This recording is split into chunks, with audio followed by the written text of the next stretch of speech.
Okay, welcome to JP8 report. Even though I can't figure out how to. Oh, wait a minute. What in the world? Okay, that's the one it's supposed to be. I have no idea what happened. Okay, so let me fix this real quick. I had this all set up this morning. All right, I think I'm back. Okay, this looks much better. I guess it wasn't ready to get started. All right. Welcome to the JPA report. I have no clue what I'm doing. I guess. Hey, look, it's gotta happen, man. It's gotta happen. This morning I was watching. Well, I attempted to watch Before the Noise. Chad Prather didn't even come on his live stream soon page was on the whole time. I have no idea what happened. Then this happens. I thought it was all set. Shoot, I don't know. I don't know. Well, welcome to the JPA report, episode 433. Iran gets hit again. All right. Good morning, Luke. Good morning, Ricky.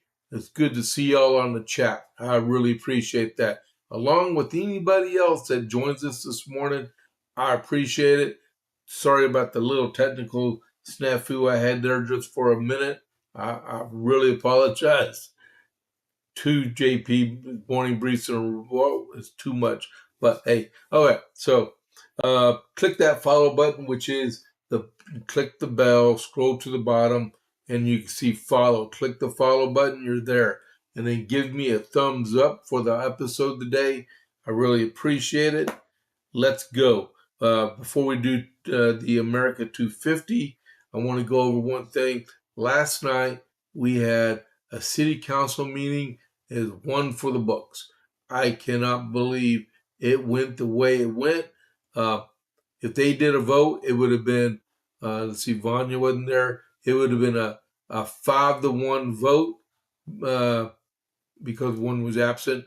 One of the only Democrat on the entire city council wanted to talk about putting LBGT and all the other alphabet letters on a proclamation for next June 2027, and he did that 3 weeks ago. I tell you, look, one, I used to be on said city council. You can see my campaign sign I had, right? I've requested items on the agenda, right? And I had support. I've never saw a turn and burn of one city council meeting for something to come up on the agenda. I don't know what Mr. Hawk did, but it came up. And he had the entire city council council chambers packed last night. It made the paper this morning. Look, I'll show you. See how many people were there? Okay, usually at a city council meeting in Coppers Cove, you can ask anyone that goes. You can skip a rock in there and not hit a person. That's how few people go to our city council meetings. Seriously. Last night, it was standing room only and people were on people's shoulders figuratively. Okay? This was crazy. Normally, you get 30 minutes for um, um, citizen forum. Each person gets 5 minutes to speak. The mayor insisted 5 minutes per person. Everyone that spoke, uh, except for one person, spoke about the LBGT proclamation that they wanted passed, right?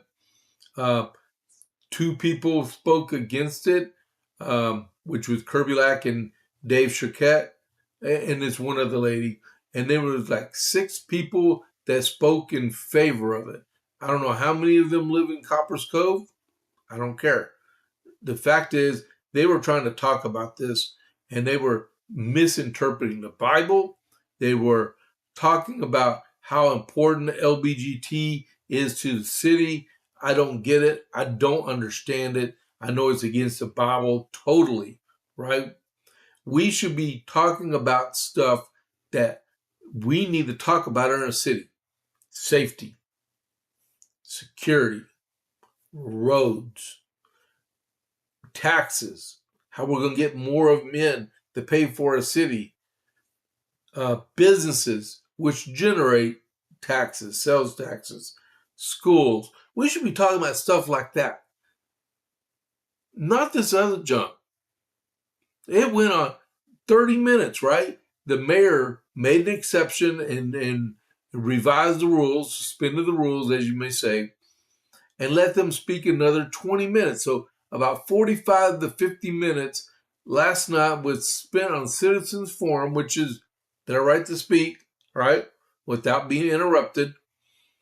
And then afterward, he went through the consent agenda and then rocked back up and came up and put H5 at the top of the list, so everyone that's standing room only can talk, right? I mean, so the city council. So he went over and let Howard Hawk do his little 1 minute spill because he wanted the proclamation, right? And then the mayor goes, "I have prepared a statement," and he read from said what do you call it? Prepared statement, and it was good. And he explained that proclamations are from the mayor, not the city council. City council does not vote until the mayor what he will and he won't do on proclamations. It's his sole discretion. And he said that it makes no sense why we need to do this. All they're trying to do is divide the community. The Democrat Party of Coryell County was there lockstep with the LBGT community saying that this proclamation has to go through. And they're wrong. So the mayor said, my answer is no. Dan Yancey last night stood his ground and made the right decision. My answer is no, there will not be a proclamation. Case closed. Next agenda item. And then he said, oh, we'll recess for about a minute for everybody else that doesn't want to be here can leave. And I could skip a rock because almost everybody left. Really. I'm telling you the truth, right? Unbelievable. Unbelievable. But we stood our ground, and I'm like thinking, what is the Facebook post going to be about this morning? So, because we had one of our pastor friend of mine that's a precinct chair with Coryell County Republican Party read our chair's response to what was going on yesterday because he had a business obligation. This morning, I looked at the Coryell County Republican Party Facebook page, and 99% of everything on there was supportive of what we said and what the mayor's decision was. It has no place in city politics. We need to do the city's business instead of playing around with everything else. And I would say one other thing to Mayor Yancey, besides thank you for doing that yesterday. Half of the proclamations you read don't need to be there. They need to be special times for special people. That's all. The fact you get up there and read like about 3 or 4 a month, come on. We need to get rid of it, almost all of it.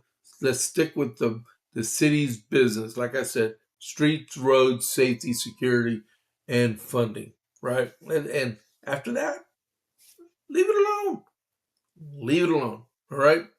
Now, when said LBGT group left and went outside, a friend of mine was out there, and these people were actively trying to get people registered to vote for the upcoming city council elections that are coming up in November. midterm elections, right? We got to turn out the vote. I don't know if they were looking for Democrats to register because, like I said, a large swath of the Democrat Party in Copper's Cove belongs to the LGBT community. All right, and I know for a fact if you are registering people to vote, you cannot ask, are you Democrat or Republican? Are you in support of this issue or support of that issue? All you can do is register people to vote. That's all. All right. Um, so that being said, it's done. Hopefully there will be no more repercussions. Chairman Mitchell did a really good job on his response.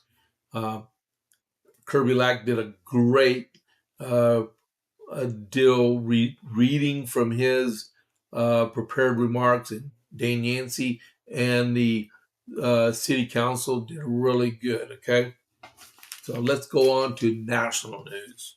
All right. Well, first, America 250. Don't have a letter. That's right. We're making up for lost time. It's 8:11.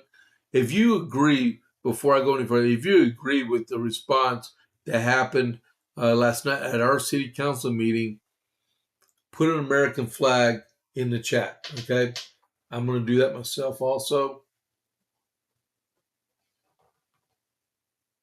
There we go. Put an American flag up there. All right. So, Luke, I know you're kind of new to Rumble. If you look down there where it says type, add a message, if you look on the right, you'll see that little smiley face for emojis. If you click on that, you'll see like little symbols and stuff you can put in the chat. All right.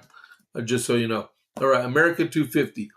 The Declaration of Independence was read for the first time publicly today, July 8th, 1776, by Colonel John Nixon to a crowd of people at the State House, now Independence Hall in Philadelphia, along with ringing the Liberty Bell after it was read.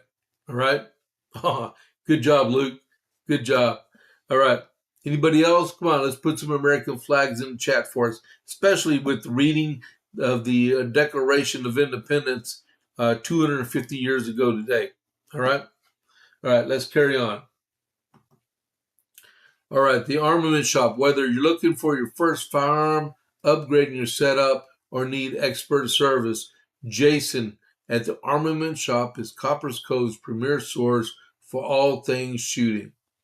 Browse our wide selection of pistols, rifles, and professional and shotguns backed by top-tier gunsmithing for repairs with reloading supplies and professional cleaning to keep your firearm in peak condition.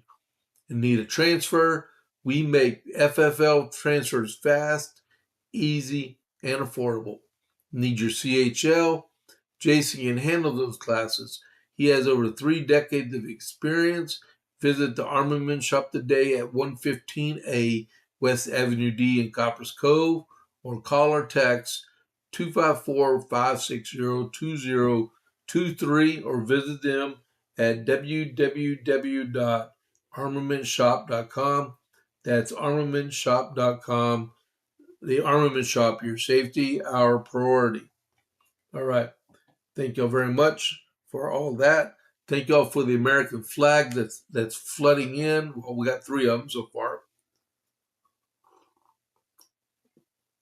10 people live at this moment in time. We got 3 American flags. Come on, guys. Come on. Put some American flags in there. Come on, let's do this. All right? All right. So, Iran update. Twofold. Hold on, let me get set up because this is crazy. All right. So, Trump approved Iran airstrikes yesterday while in Turkey. The U.S. hit 88 sites, coastal surveillance sites, surface-to-air missile sites, anti-ship missiles, and drone sites. Qatar and Saudi Arabia and Liberia ships were hit by Iran missiles yesterday, which caused all these airstrikes. Oil sanctions are back in place as per the Secretary of Treasury, Scott Bessent. Over 80 targets were hit in Iran. Expect more today. Okay. The IRGC is the ultimate problem in Iran right now. The Iranian deputy foreign minister accused the U.S. of violating the memorandum of understanding. Bahrain, Qatar, and Saudi Arabia condemn the Iranian actions. And Khomeini, the former spiritual leader's body was flown to Iraq for funerals, and it was supposed to go back tomorrow for the last of the funerals and internment. Okay, I don't know what they do. After what I just saw on breaking news, I'm afraid to put it on the news right now.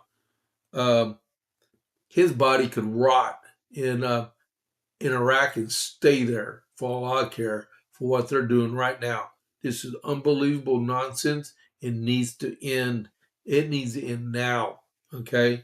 The stock market's going to open up in 14 minutes. Like I said this morning, it's going to be down about 750 points today. I would not doubt if it was down 1,000 points. And oil, Brent crude oil is a little while ago was at $77.52 a barrel. I wouldn't doubt if they hit $80 today. And West Texas Intermediate is at $73.64. Matter of fact, let's look at the oil prices right now. Brent crude oil is at $77.99, and I just told y'all $77.52. It's already gone 50 cents. This is crazy. So let's see. Before I start reading, let me go through these announcements real quick, okay? We have tomorrow Pints and Politics in Cedar Park at a place called the All Good, 601 East Whitestone Boulevard in Cedar Park. And then on the 14th of July, we have Coppers Cove Conservatives Club right here in Coppers Cove. It's at 6 p.m. at Giovanni's, 6 p.m. All Republicans are invited to attend, okay? And then we have on the 16th of July, we have Area 254, Pints and Politics. That's in South 4th Street at the old Kmart Shopping Center. Look for the Raising Cane's restaurant sign. That's where Area 254 is. You go in, you go right, you go to where the staircase is and go upstairs into the upper room. 6 p.m., that's where that is. Okay? The next one, Smoking Hot Conservatives. Okay? That's at the Leaf Affair at 4110 South Clear Creek Road in Killeen. It's a cigar shop, right? And conservatives like to smoke cigars. Not me. I don't touch tobacco at all. But these guys do. They talk politics, smoke cigars, and have a grand old time. All right? And then we have one more. And then on the Saturday, the 25th of July, there's Coryell County Republican Women at 1802 Martin Luther King Drive in Coppers Cove. That's Trinity Worship Center. Their meeting is going to be with Dr. Mark Fulmer. He is going to be giving a talk about geopolitical implications of the greater context of the red-green axis. That's Islamism, if you did not know. All right? All right. Thanks a lot for letting me do those announcements for you real quick. All right. So, Iran. Okay. So, in the last little bit, this is what's been going on. Trump says he's probably going to hit Iran again tonight. Let's see. Where is it? Hezbollah attacked Israeli soldiers a little while ago. Qatar strongly condemns Iran's renewed attacks on Bahrain and Kuwait. You're like, what? Kuwait? Kuwait shoots down over a dozen Iranian missiles and drones, and they condemn the heinous aggression. Trump said the Says tentatively the Iran ceasefire is over, calls the deal a waste of time. And Iran out. That was a couple more. I guess they updated, right? There are serious issues going on in Iran right now with uh, ships being attacked. Um, Qatar, Saudi, Kuwait. Might as well put Bahrain in there because it's coming, right? I would, I would tell Iran right now, your airspace is frozen.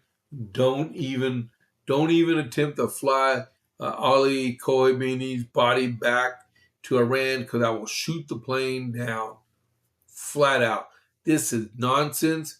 It needs to completely stop. All right. And if you got to whack every single general in the IRGC and kill them dead, kill them where they can't even find their 72 virgins, it's over. It's over. Stop this madness of these people massacring, like they were saying this morning. Over 56,000 Iranians have been killed by their government because they wanted to protest. We don't do that here. They do that there. It's a protest, not a riot. Unbelievable. You don't see people in the streets of Iran with AK-47s doing their little protest. The government's protesters do that, but not individual Joe and Jane Iranian. Okay? This is crazy. It's got to end somehow. All right, let's get into the regular part of the JP8 report because I'm 22 minutes into this and it's just flying by. So I guarantee you tomorrow morning I'll be talking more. Oh, wait a minute. Just for clarification, almost forgot. Tomorrow morning there will not be the JP's morning brief at 6:30 because I have to go to the VA again to get more labs. All right. So I will be on the air for the JPA report at 8 a.m. Central, but not prior to, okay? Just so we know that. Almost forgot to tell y'all. Sorry about that. So let's get started. U.S. military say it hits more than 80 targets in latest strikes on Iran. CENTCOM said Tuesday night it has successfully struck over 80 targets with precision munitions after Tehran targeted 3 vessels in the Strait of Hormuz, which is Qatari, Saudi, and Liberia.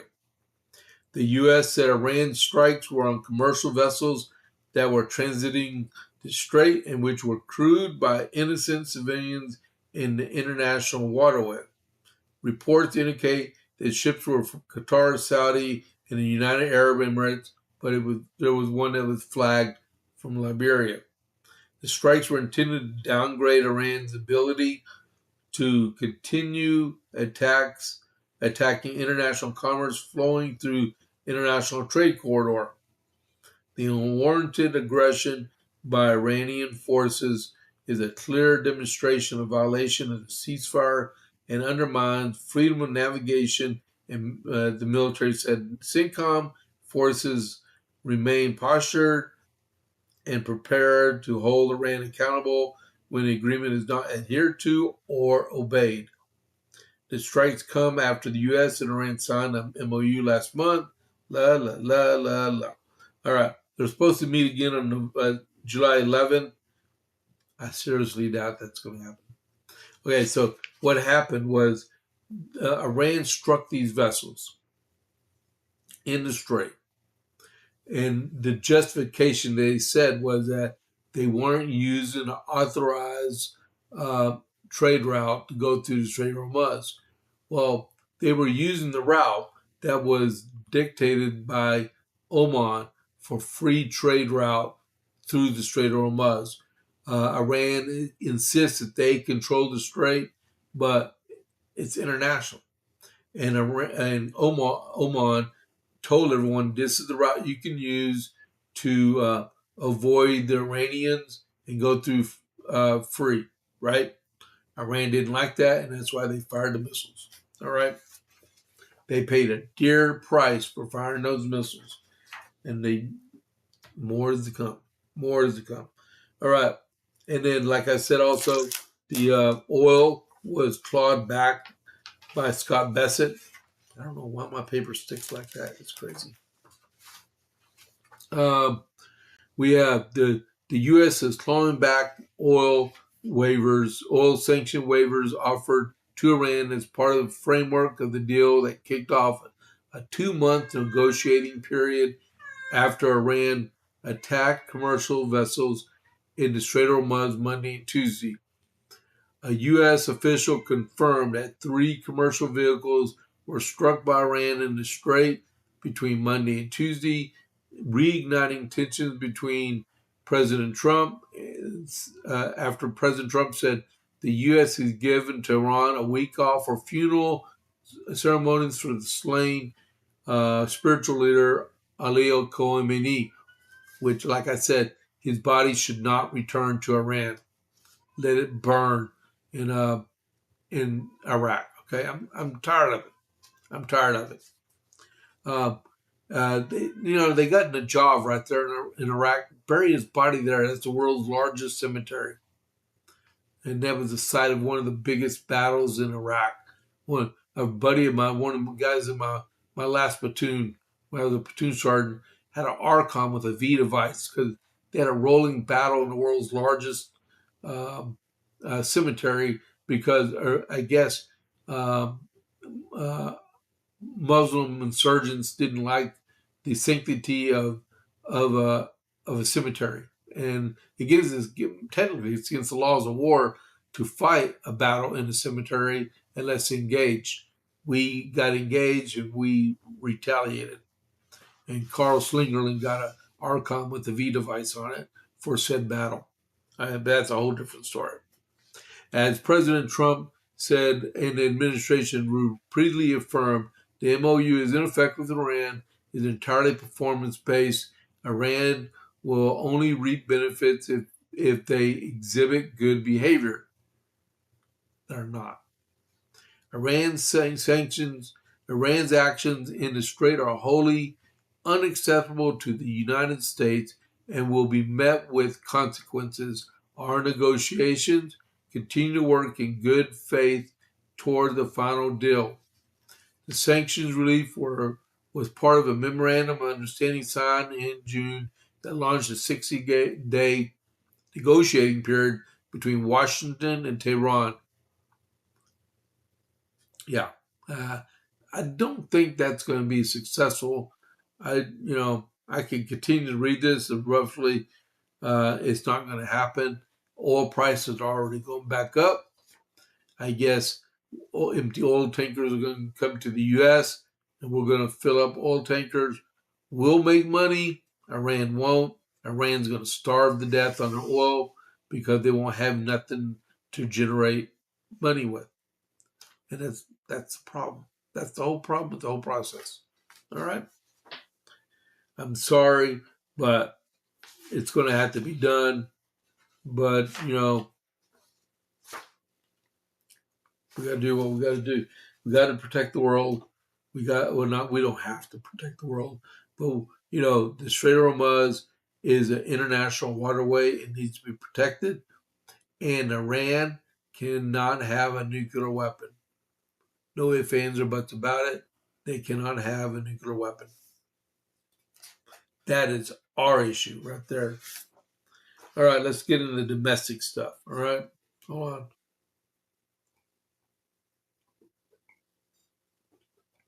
on. How are y'all doing out there? Give me a like for the podcast. Click that like button, please. And if you're not already a follower, click the follow button for me. All right. Oyster Boy. I haven't got to talk about him. I talked about him this morning on the JP's morning brief. Oyster Boy, if you did not know, is Graham Plattner. Graham Plattner is the Democrat is running for the U.S. Senate in the state of Maine. He's a flaming communist, right? He's a veteran just like me, But this guy's got serious, serious issues. So yesterday, after everything cascading down over the weekend and stuff, over the 4th of July weekend at that, right? Oyster Boy had another allegation made against him yesterday. Another lady said that, oh, he was sexually immoral with me, and I guess she was alluding to sexual assault. Technically, it is sexual assault because they were having sex with a condom, and in the middle of their act, he pulled it off, and she said no, and he still had sex with her. He should be arrested. These ladies should not be going to the press. Yes, they should go to the press, but before going to the press, they need to go to the police and file sexual assault charges on the guy. That'll take him out of the race, definitely, real quick. But these girls, just filed when the Politico and stuff and the Washington Post and put newspaper articles out about him instead of having him legally charged for sexual assault. I don't get it. Are these ladies just hit pieces? I mean, political operatives throughout the ages have used stories about sex to get people to drop out of political races. It happens all the time, right? And it looks like it happened again and again and again. The Oyster Boy here, all right? I don't like him. I think the Republicans should just stay off this matter, not even bring the subject up. Let the Democrats destroy themselves in terms of Mr. Oyster Boy here, because I don't like the guy. He's a communist. He's a leftist. He's a leftist communist. He's anti-veteran, even though he's a Marine Corps vet. The video he made about this heroic Army soldier that got wounded trying to defend soldiers, how he talks about people. He's a womanizer. He's an alleged sexual assaultist. It just keeps coming. And, if I was Republicans, I would just lay hands off and let him go to a crushing 25-point defeat against Susan Collins. He already said he's not going to leave the race. Leave him alone. Let the Democrats expend all their political capital on this guy, because he is a piece of trash. Totally. Right? So, Oyster Boy, I don't care. I got to read these articles, but Oyster Boy, I don't care. Embattled U.S. candidate Graham Plattner was hit with a second explosive allegation of his sexual impropriety only about 24 hours after he was accused of rape. All the while, a major campaign decision looms. He has until Monday, okay? In a new report published by the Washington Post, the candidate for Maine was accused of removing condoms during sex with his ex-girlfriend after she'd explicitly directed him to wear them. He would pull them off, and he would do it in a sneaky way, and he wouldn't tell me. That's rape. That's actual rape, right? Fiffield, 41, previously accused Plattner of physical misconduct during their relationship, saying that he would sometimes grab her hard enough to leave marks on her body, and at one time he twisted her arm around her neck and pushed her into a bedroom and held the door shut until she calmed down. Those concerns were largely dismissed by Plattner's supporters, the character of Fiffield, who used to work with the Heritage Foundation as being a conservative operative. So they get dismissed if they're from a conservative outlet, but if a Democrat says it, like one of his ex-girlfriends, one about rape, then it's believed. It doesn't work both ways. It's a one-way street. I confronted him during and after because he knew that I was not on birth control and how dangerous that was. Uh, she told the Post, that'd be the Washington Post, and said Fitfield made the allegations in a previous interview, but the outlet was strictly off the record. He would act like cute all about it, like, oh, sneaky me.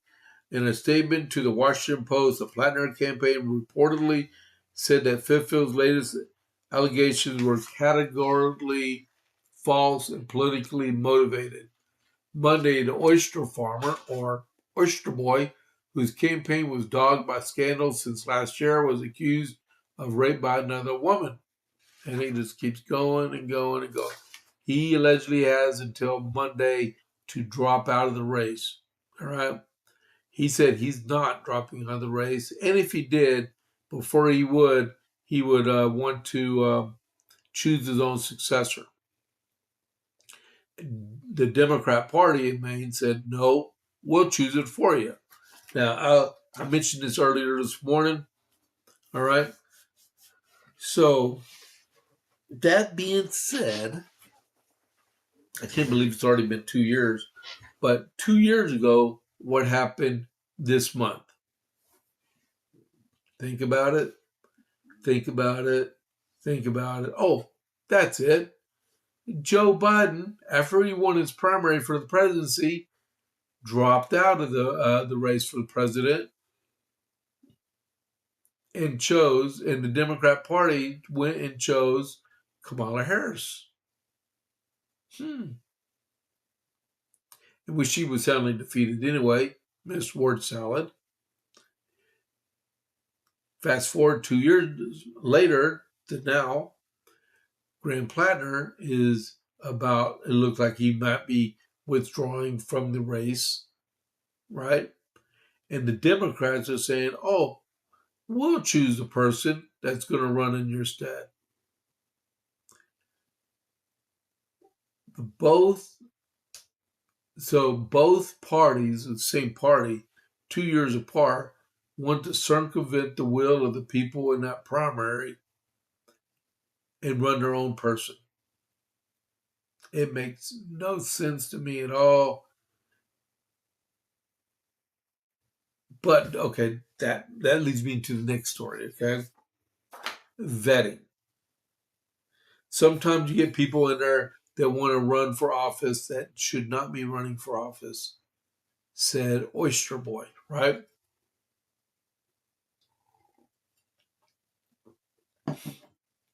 So, two of the problems that's come up already this year is Eric Swalwell and Oyster Boy, Graham Plattner, right? There's other ones out there, but these are the two main, right? Swalwell's already out of the running for for governor of California. He has a whole slew of legal problems ahead of him. Same thing with Graham Plattner also, right?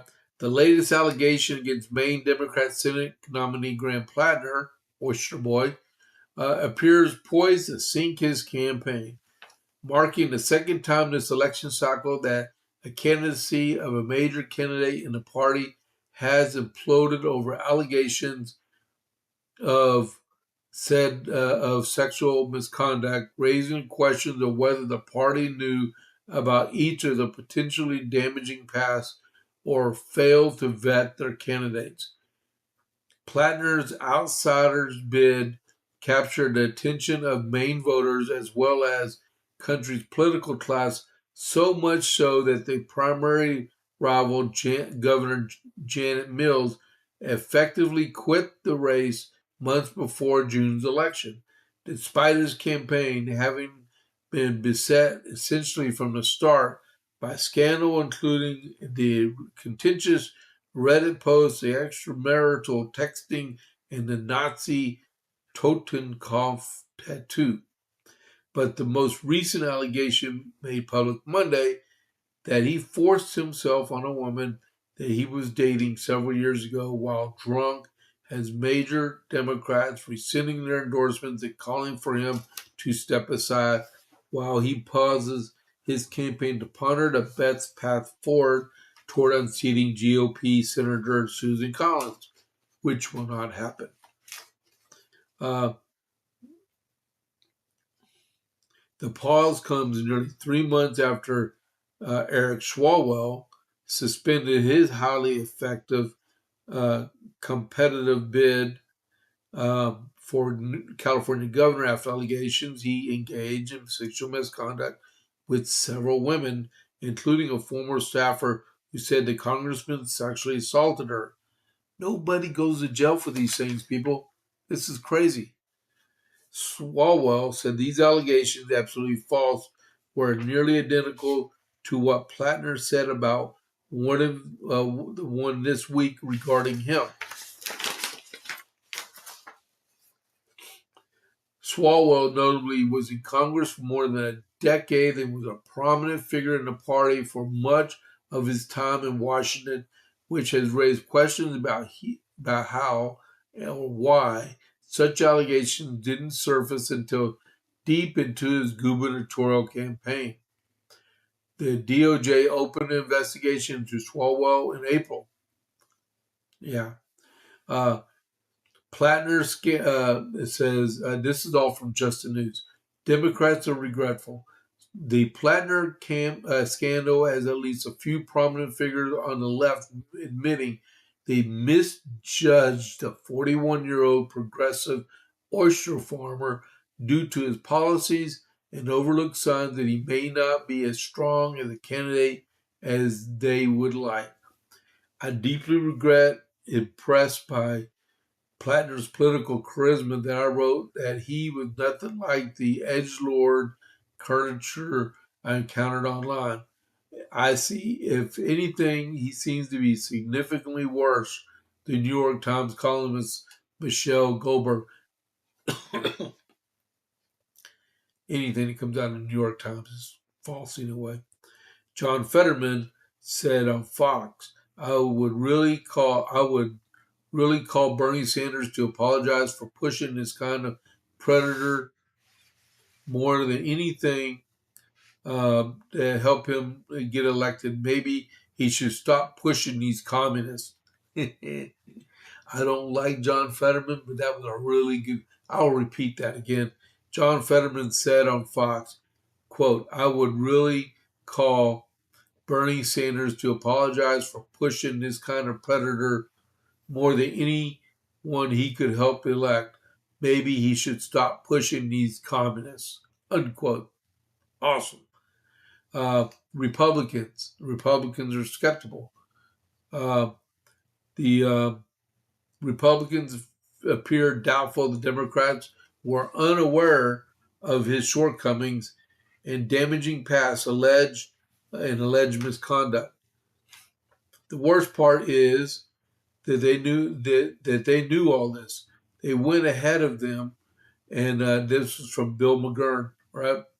The left's Plattner dance is a classic. Tom Fitton from Judicial Watch, right? He put that on X. They minimize allegations of physical abuse and false imprisonment when the accuser was a conservative. Now they're shocked when the accused rape and are desperate that he be forced out of the race in time to replace him on the ballot. Democrats in Maine stand by their man. They knew plenty of the terrific stuff about the Oyster Boy before this week's latest revelation. That was from, she didn't say Oyster Boy, she said Grant Plattner, but it's Erin McGuire. She is a dynamite conservative, right? So this is the situation. The Oyster Boy has until the 13th of July to make a decision. He's got to drop out by the 13th, which would allow the state party to hand select his replacement on the ticket. Just like when Joe Biden dropped out of the presidency, the DNC selected Kamala Harris to be the Democrat nominee. Same concept, right? Speculation is abundant that the party may either tap Janet Mills as one of the failed candidates from the state's DNC gubernatorial primary. The state party has called on Plattner to step aside, and the party's campaign arms have indicated they will not support him, but all concede that the Senate race in Maine is one of the most important for Democrats to take control of the Senate. This Senate race comes at a pivotal moment in the struggle against a government supported by Senator Collins. Okay, I'm not going to read that because they're lying. She's going to win. She deserves to win. She's a moderate Republican, and the Oyster Boy should be in jail instead of the Senate. And then the DNC or the Democrat State Party should have no role in hand selecting someone that did not win a primary into facing the incumbent senator. All right. But it's his decision. So it says, I'm going to read this last paragraph, then I'm going to move on. But Plattner does have leverage. If he merely makes it to Monday without withdrawing, he will be locked in as a party candidate, and much of the party leadership that has rushed in to distance itself from him may be forced to reluctantly accept his continued candidacy. They put themselves in that position. Okay? That's it. That's it. Oyster Boy is innocent until proven guilty. We all know what he's allegedly have done. I don't accept him. I can't stand him. He's a flaming communist. He's an anti-veteran veteran. He's BS. I'm tired of people like this. Get rid of him. Crush him in November. I want him to stay in the race. Flat out. Don't talk him in. Every Republican in there should say, stay in the race. You can do this. And I want to watch him get beat by 15 to 25 points in November, because he will. He will. All right. We got other things in the news that's going on. What else we got? It's already 8:47.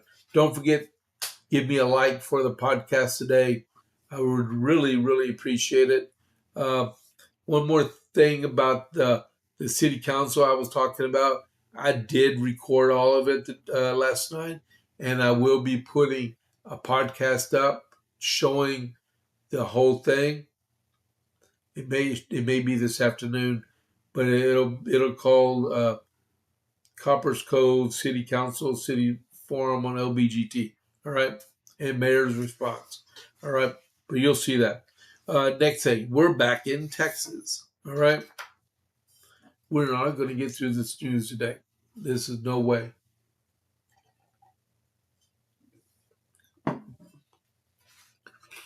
You know what? I'm going to hold off on this one. We're going to get back to President Trump.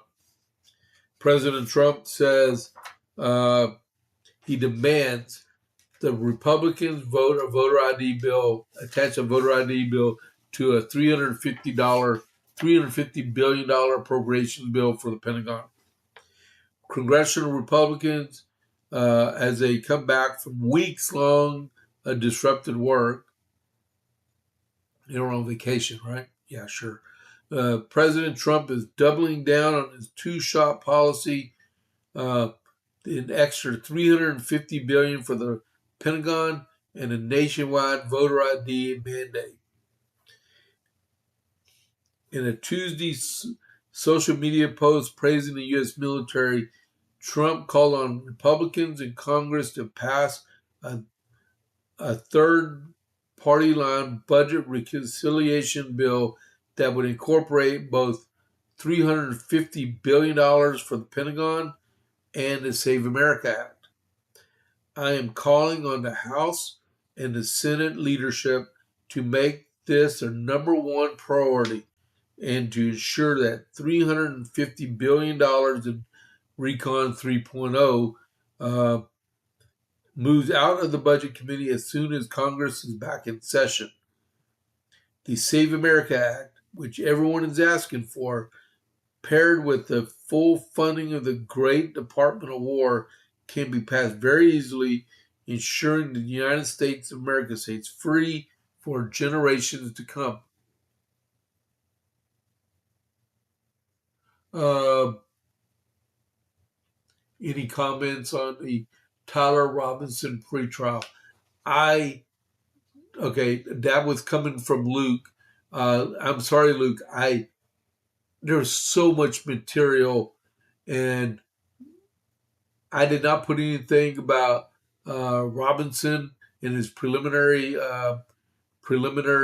hearing that's going on. Yesterday was day 2 of it. Uh, this guy's fried. They were showing, or I'll say right now, they were showing video. They were showing a timeline of his pathway all the way up to where he climbed up on top of that building to make the shot that killed Charlie Kirk. They followed him all the way there. They saw an imprint of the weapon in his pants leg. That's how they knew he got the weapon with him to the building. But yeah, they followed him there and they followed him down. They got his fingerprints on the weapon. Uh, this goose is cooked. By Friday, if I was Mr. Robinson, I would plead guilty right now because in Utah they got the firing squad. They can execute you by firing squad. Uh, yeah, I have no sympathy. Charlie Kirk, I admire the man. He was very, I mean, yeah, Turning Point USA is a great, great organization. Charlie Kirk is an awesome guy. He put everything on the line for what he did, and he was very passionate on what his life goals was with his faith, his family, and his politics. I wish he was still here. And it's the 8th of July.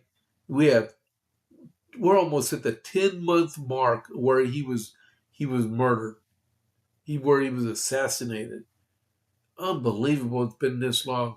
And we're just getting to the preliminary hearing. They are pushing this, they're kicking the can down the curb, down the street, right? Tyler Robinson, if you want some advice, which I don't care if you take my advice or not, you could start a bullet right now and I wouldn't care. Plead guilty. Just get it over with. Give Erica some peace of mind that you're going to go away forever. All right, because if not, you're going to get the death penalty in Utah. You will. So I wouldn't even play no games.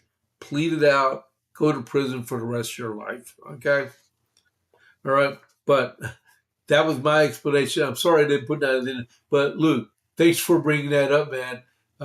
Yeah, like you said, I think he's fried as well. Yeah, he's fried to some burnt fried chicken. Yep. Uh, yeah. Oh man, I can't believe I actually said that. But yeah, so the speaker is floating idea, trying to push some grant stuff in, but the president wants a SAVE Act. Plus, he wants 350 billion for the Pentagon. All right. Sorry, man. I'm running out of time. Let's see, because Dan Bongino's on his way. Let me get set up for it. Hold on just a second.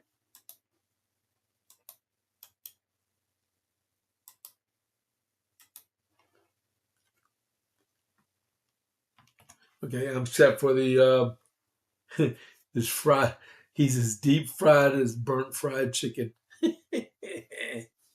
All right, that was pretty good. One for the ages. I hope Ricky heard that, man.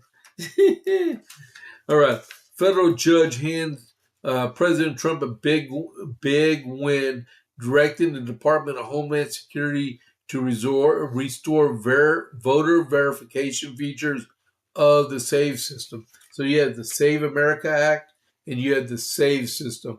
The SAVE system makes sure that you are registered to vote and you're not a legal alien. and plus make sure you're not registered to vote in 2 separate states, okay? A federal judge in Florida on Tuesday ordered the Department of Homeland Security to restore some of the key fixtures of the systematic alien verification for entitlement system, which states use to verify citizenship and immigration status for voter rolls. The ruling overturns the D.C. ruling, which was a few months ago. All right? The president is very ecstatic about this. Defendants are plainly in violation of the settlement agreement because it is indisputed that they disable the bulk work upload and Social Security network features that the agreement expressly required the SAFE system to have, the judge wrote. President wins again, right? He got to do it right. You could, because I'll tell you right now, when I was a young, I was a specialist, right? Or a corporal, one of the two, same rank. All right. There was I might have been a sergeant by then. I did not know. I was very naive when it came to politics. But I had this one roommate in the barracks with me at Fort Ritchie, right? And this is when Clinton got elected, right? In 1992, right? I was still on Fort Ritchie. I was getting ready to PCS. And this guy, he was an E4, said he voted in Maryland off post, right? And then he drove home, right? And voted again for Clinton, 2 separate states. And this was way back in 1992. Because I believe he was, I think he was from Connecticut. So he drove from Hagerstown in the morning. He voted in Hagerstown, Maryland, and drove all the way to Connecticut and voted, and he came back.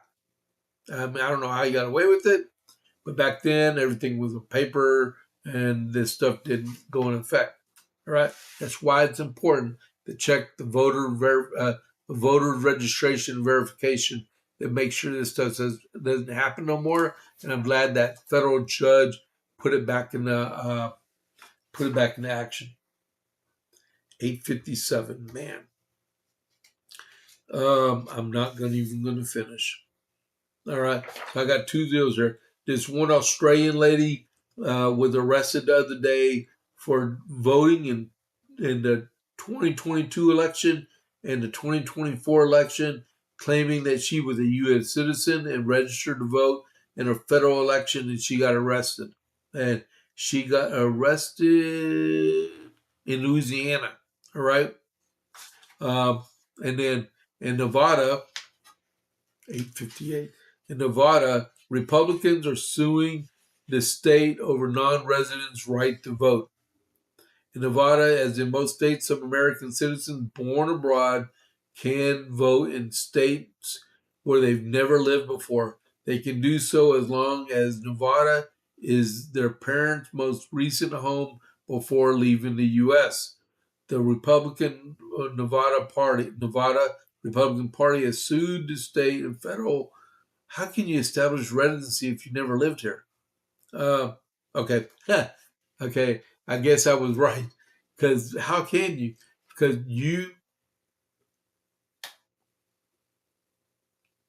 yeah. So if you're said 18-year-old and you're eligible to vote and you never lived in Nevada and you're living in Maryland, let's say Maryland, right? You should register to vote in Maryland because that's the first place where you come to where you can vote, right? You've never been in Nevada before, right? That's how it is. We'll go over that tomorrow, all right? Thank y'all for tuning in today with the JP8 report, all right? I'm about to initiate the raid. It's 30 seconds till. So I'm going to show you my end slide and I'm going to initiate the raid for Dan Bongino. Thank y'all very much for tuning in. I really appreciate it. To Luke and to Ricky for engaging with me on the chat today. I really appreciate it. All the people that's been in. Thank y'all very much today. I really enjoyed this. I didn't have a heart attack. That's great. All right. So this is James Pierce with the JP8 report. I'll catch you on the flip side. I'm out.